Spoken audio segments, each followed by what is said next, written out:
Ladies and gentlemen, I'm feeling kind of defeated today. The world just isn't entertaining enough this week. Looking for articles, looking for things to talk about, and I just couldn't find anything that really suited me tonight. Tonight, because it's literally 12:14 a.m. as I'm recording this. And after what felt like 20 whole minutes of looking for articles, I couldn't find a single thing. So we'll have to move on to the next best thing. But first, ladies and gentlemen, it's nice to meet you. I'm your host, Ian, and you can find me at the Discord link in the description in case, quick plug. But whenever I don't have anything to talk about, I like making these rant videos. And because you already read the title, you know that I'm about to talk about Witch Hat Atelier. This anime, ladies and gentlemen, first of all, I'm pretty sure I'm pronouncing it correctly, so don't say anything. And second of all, I am only an anime enjoyer. I did not read the books because you think I'm rich or something? I would only read a book online in dire situations, and this is not one of them. You gotta read books to get away from the screen, you know what I mean? It's nice. And flipping pages is way better than scrolling, which you're already doing for like 9 hours a day anyway. But ladies and gentlemen, let's dive into the world of Witch Hat Atelier. I cannot guarantee this will be spoiler free, so, be careful. But I gotta tell you guys how I found out about this anime. As some, probably none of you may know, I am not the biggest anime enjoyer. At least I was until recently. I've been dabbling, I've been watching Tokyo Ghoul right now, but I've been getting into it recently. Prior to probably like 7 months ago, I was not an anime enjoyer. But I was scrolling TikTok, which is surprising because I usually go on TikTok like once a month. I'm not a huge fan of it, but when this video popped up on my feed, it caught my eye. It was probably during the airing of Witch Hat Atelier. I don't remember when I watched it, but I remember I didn't, watch the series until a few weeks later. But the very first clip was the Kefrey one from episode 1. You know what I'm talking about.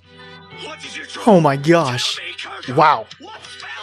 What amazing voice acting. It was that. I remember it. It was the voice acting of Kefrey that caught my ear, bro. It was so good. And then I watched the rest of the edit, the animation, the visuals, absolutely clean. The art was incredible, dude. Everything about it was just amazing. The colors, insane. That person who did the edit did incredible, dude. It actually encapsulated me. I don't think that's the right word. It hooked me. And I just kept replaying it over and over. It was such a good edit. And then I saved it to my TikTok saves. It's literally the only thing in my save collection. And a couple weeks later, I was like, you know what? Let me watch this anime. And I realized it was like completely new. It had just finished airing, I think the day I started watching it. But let me just get one of my biggest complaints out of the way, which is not even at the fault of the anime, but at the fault of myself. I was watching on Streamio. If any of you know what that is, you could probably piece together what I was doing, but I was watching on Streamio and I couldn't really get captions.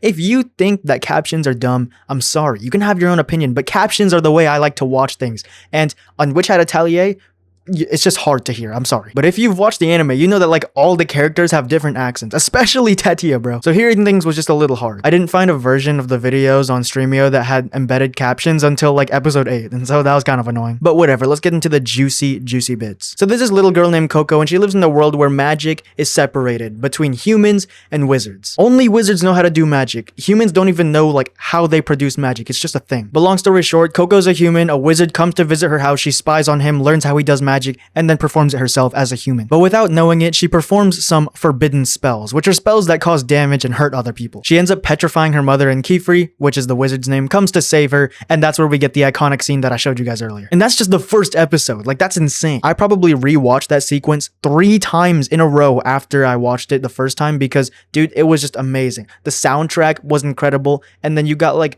it was nighttime, right? And so when she petrifies her mother and all the stones are glowing and stuff, it's like, bright in your eyes and they're all glowing and nice and colorful. And like Kefrey with the magic and he like boosts into the air with his shoes, bro. That was insane. Like that alone probably took months to edit. And I don't know about you guys, but Kefrey never felt truly correct to me from the start. And this is probably the first topic that I'm going to go into depth for. And that is the topic of, is Master Kefrey really a good person? It's kind of up to viewer interpretation because there's a few ways you can look at it. But in my opinion, I'm going to be honest, some of me thinks he's kind of evil. Not all of me, because there's definitely parts in the anime where it looks like he justifies his good intentions, and you can definitely interpret it as that. But personally, there's a little bit of me that thinks he might just turn to the dark side. Now again, I haven't read the manga, so I don't really know what happens, but what it feels like to me is that he kind of looks like he's trying to take the power for himself. Master Kefrey seems to be extremely, and I mean extremely manipulative. You can just tell by the way he looks at you, bro. He just seems too good to be true. He's too nice. The way that when anything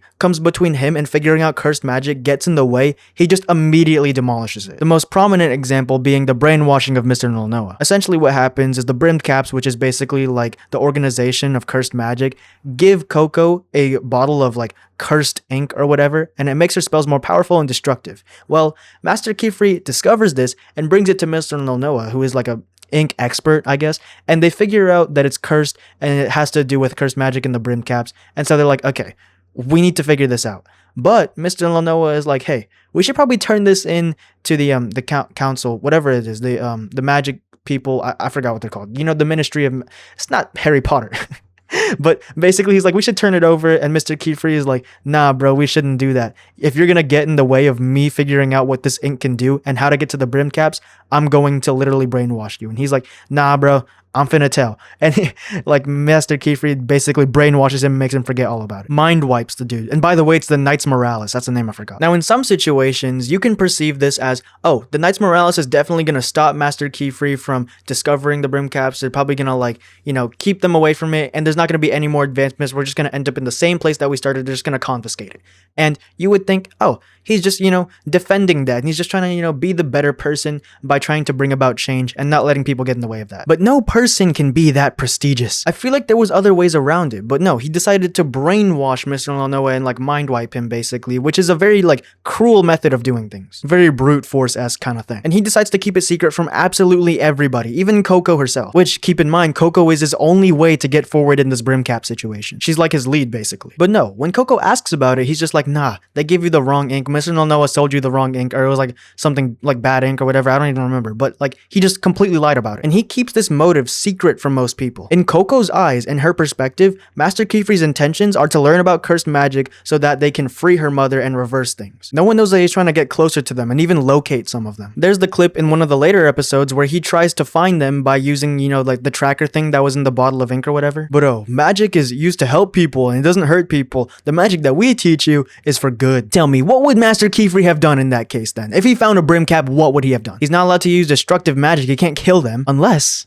and here's what I'm thinking, unless he could. There's a lot that Master Kefrey hides from us. He's not the main character, but he's like immensely powerful. He's got spells on spells on spells that can pretty much get them out of any situation. And he just got them like ready. For example, the one scene where he's saving the 4 girls from the dragon and he counteracts it with a huge like sunbeam water dragon, whatever it is, I don't know, but it's like huge. He counteracts a dragon by using a spell that makes another dragon. And you're telling me he couldn't slime one out? He knows more than what he lets on. And my conspiracy theory is he's trying to become all powerful. His eyes are just too cold, bro. Sometimes when you look at him, he just has like no soul in his eyes. But he does a very good job at hiding it. And I think that's what makes him one of my favorite characters, is he's like very dynamic. There's 2 sides to him. And his voice acting is just peak. But this topic leads me to my next point. Now, the season 2 trailer came out not too long ago and I watched it. It was really good. But what they show here is very vital. They show us a clip of Coco and she's not in her normal outfit and robes. She's in black robes and a brimmed cap, if you know what that means. So in some way, shape, or form, some side of her has turned to the brimmed caps. Whether it's all of her, I don't know. Whether she's still good or evil, I don't know. But what prompts her to make this change? I mean, at the end of the first season, a brimmed cap literally traps her down a hole and sends her to death, basically. She's trapped there with her bleeding master in a hole fighting like the golden statue people. All at the fault of a brimmed cap. So what could have prompted her to change, right? Unless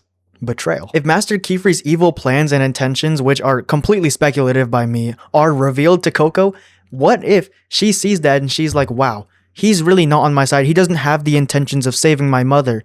I'm turning to the brimmed caps. From the very start, Master Kefrey is like, we need to know more about the cursed magic to save your mom, right? Well, if Master Kefrey really doesn't have good intentions, what's stopping Coco from being like, well, why don't I just cut to it myself and join the brimmed caps so that I can have the cursed magic to save my mother? What if it's that traumatic event that her master, who's literally taught her everything she knows about magic, just completely betrays her? And that's what would cause her to switch. But it's all just speculation. Now, I would talk forever, but I think I'm kind of out of ideas, ladies and gentlemen. At least ones that would be entertaining. But if you are wanting to watch it, it's an amazing anime, even though I kind of spoiled a lot of things for you. If you decide to watch it, I hope you enjoy. And if you have watched it, leave your ideas down, and I will definitely respond to them. I would love to read about it. That's what I thought about Witch Hat Atelier. I'm so excited for season 2, and if you want to talk about it, we can definitely talk about it over Discord, bro. Please. Now, I know that these rant videos don't necessarily do as well as my other videos, but I like making them, and if you got any entertainment or any joy out of this video, then I'm so glad because I did my job, ladies and gentlemen, and it's been amazing seeing you all. I'm your host, Ian, and I hope you guys have a great day. All right, see you guys. Oh, also Agat and Riche, you guys are some bitches. All right, see ya.